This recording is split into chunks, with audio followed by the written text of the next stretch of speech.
जिस पर दोनों ही अपनी जान छिड़कते हैं। शेखर, अब तो आप शौर्य को अपनी गोद से नीचे उतार दीजिए, उसके सोने का टाइम हो रहा है। नहीं रूपा, इसे मेरे पास ही रहने दो प्लीज। मैं थोड़ी देर में इसे बिस्तर में सुला दूंगा। लेकिन कल सुबह आपकी ऑफिस में मीटिंग भी तो है ना, और इसके लिए आपको कल जल्दी भी तो निकलना होगा। जाइए, आप भी जाकर सो जाइए।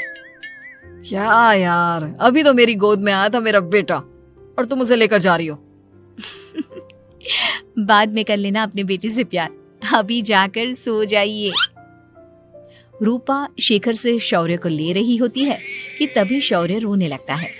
शौर्य को रोता देखकर रूपा उसे फिर से शेखर को थमा देती है। आपका बेटा ना एक नंबर का नौटंकी है, बिल्कुल आप पर गया है वो। साफ बोलो ना, तुम्हें जलन होती है हम दोनों बाप बेटे का प्यार देखकर। पहले बड़ा तो होने दो तुम शौर्य को, फिर देखना वो सबसे ज्यादा मुझे ही प्यार करेगा। देखते हैं। ऐसे ही दिन बीतते चले जाते हैं और एक दिन कैंसर की बीमारी के चलते रूपा की मौत हो जाती है। अब शौर्य 3 साल का हो चुका होता है, जिसके कारण उसकी दादी शेखर पर दूसरी शादी का दबाव बनाने लगती है। शेखर, शौर्य अभी बहुत छोटा है और उसे इस समय एक माँ के प्यार की बहुत जरूरत है। माँ, मुझे दूसरी शादी नहीं करनी। क्या पता जो दूसरी औरत आएगी वो मेरे बेटे को एक माँ का प्यार दे या ना दे। तो रूपा की छोटी बहन वैशाली से ही शादी क्यों नहीं कर लेता? वो तो शौर्य को एक माँ का प्यार पूरा दे सकती है ना। मैंने कहा ना माँ, मुझे दूसरी शादी नहीं करनी, और अपनी ही पत्नी के बहन से तो हरगिज नहीं। ऊपर से अगर रूपा देख रही होगी तो वो क्या सोचेगी? अपने लिए ना सही, लेकिन तुझे शौर्य के लिए तो शादी करनी ही पड़ेगी ना बेटा। शेखर कुछ कहता उससे पहले ही अंजुमन उसे रूपा की कसम दे देती है, जिसके आगे मजबूर होकर शेखर शादी के लिए हामी भर देता है। देखो वैशाली, मैंने तुमसे शादी सिर्फ अपने बच्चे के लिए की है। मैं चाहता हूं कि तुम उसे एक माँ का भरपूर प्यार दो। शौर्य, आपके साथ साथ मेरा भी कुछ लगता है। अगर आप मुझसे शादी नहीं भी करते तब भी मेरा प्यार शौर्य के लिए कभी कम या ज्यादा नहीं होता। शादी के कुछ दिनों बाद ही शेखर की माँ की भी मौत हो जाती है। वैशाली शौर्य को एक माँ से भी बढ़कर प्यार देती है। शौर्य को लेकर वैशाली का यूं निस्वार्थ प्यार देखकर शेखर को भी उससे प्यार हो जाता है और कुछ सालों बाद शेखर और वैशाली का भी लड़का हो जाता है। लेकिन इसके बाद वैशाली का शौर्य को लेकर बर्ताव बदलने लगता है। वैशाली, मैं देख रहा हूं तुम आजकल शौर्य का जरा भी ध्यान नहीं रख रही हो। मुझे पता नहीं था कि आदित्य के होने के बाद तुम इतना बदल जाओगी। आदित्य मेरा अपना सगा खून है और शौर्य दीदी का, फिर मैं दोनों में अंतर कैसे नहीं करूं?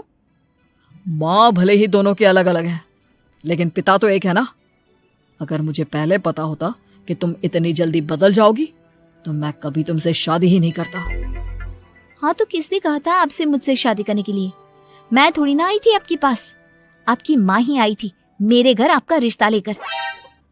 वैशाली, मुझे तुमसे ऐसी उम्मीद नहीं थी। गुस्से में शेखर अपना पैर पटकता हुआ शौर्य को वहां से लेकर चला जाता है। पापा, मम्मा मुझसे प्यार क्यों नहीं करती? क्या मैं उनका सगा बेटा नहीं हूँ इसलिए मुझसे प्यार नहीं करती? मम्मा नहीं करती तो क्या हुआ बेटा, पापा तो करते हैं ना आपसे प्यार। कुछ दिनों के बाद, आज तुझे खाना पीना कुछ नहीं मिलेगा, चल चुपचाप से अपने रूम में जाकर सो जा। माँ, अब भाई को खाना क्यों नहीं दे रही हो? बेटा तू आराम से खाना खा, इस नालायक की चिंता मत कर। एक दिन खाना नहीं खाएगा तो मर नहीं जाएगा ये। अगर भैया नहीं खाएंगे तो मैं भी नहीं खाऊंगा। तू अपने भाई का भक्त क्यों बन रहा है? ये तेरा सौतेला भाई है, सगा नहीं जो तू लक्ष्मण बन रहा है। माँ, आपको इतना भी नहीं मालूम? श्री राम और लक्ष्मण सगे भाई नहीं थे। श्री राम माता कौशल्या और लक्ष्मण माता सुमित्रा की कोख से जन्मे थे। दोनों के सिर्फ पिता एक थे लेकिन माँ अलग थी। मुझे ज्यादा ज्ञान देने की जरूरत नहीं है, ये सतयुग और त्रेता युग नहीं है, समझे? आया बड़ा भाई का चमचा।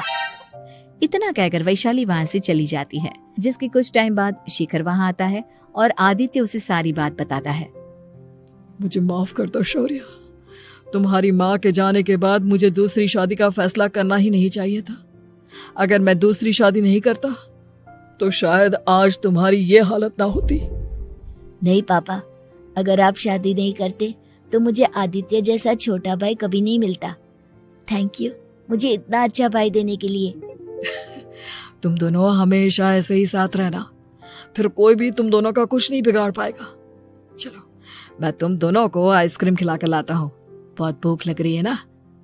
शिखर शौर्य और आदित्य को आइसक्रीम दिलाने लेकर जाता है। वो दोनों को पार्क में खड़ा करके आइसक्रीम लेने जा ही रहा होता है, तभी तेज रफ्तार से आती हुई एक गाड़ी उसे कुचल देती है और उसी पल शेखर की मौत हो जाती है, जिसके बाद शौर्य की जिंदगी नर्क से भी बदतर हो जाती है। सुन रहे चिरकुट, इस घर के किसी भी सामान को मेरी मर्जी के बगैर हाथ मत लगाना। इन सब पर अब तेरा कोई हक नहीं है, समझा? ठीक है माँ, मैं आपकी इजाजत के बगैर किसी चीज को हाथ नहीं लगाऊंगा। चल जाकर अब पूरे घर की सफाई कर। महज 7 साल का शौर्य वैशाली के कहने पर अपने नन्हे नन्हे हाथों से पूरे घर की सफाई करने लगता है। ऐसे ही दिन बीतने लगते हैं, लेकिन मासी से माँ बनी वैशाली को उस मासूम से बच्चे पर जरा भी तरस नहीं आता। क्यों शौर्य, ये घर में इतनी गंदगी कैसे हो रही है? ढंग से सफाई नहीं की है क्या तूने?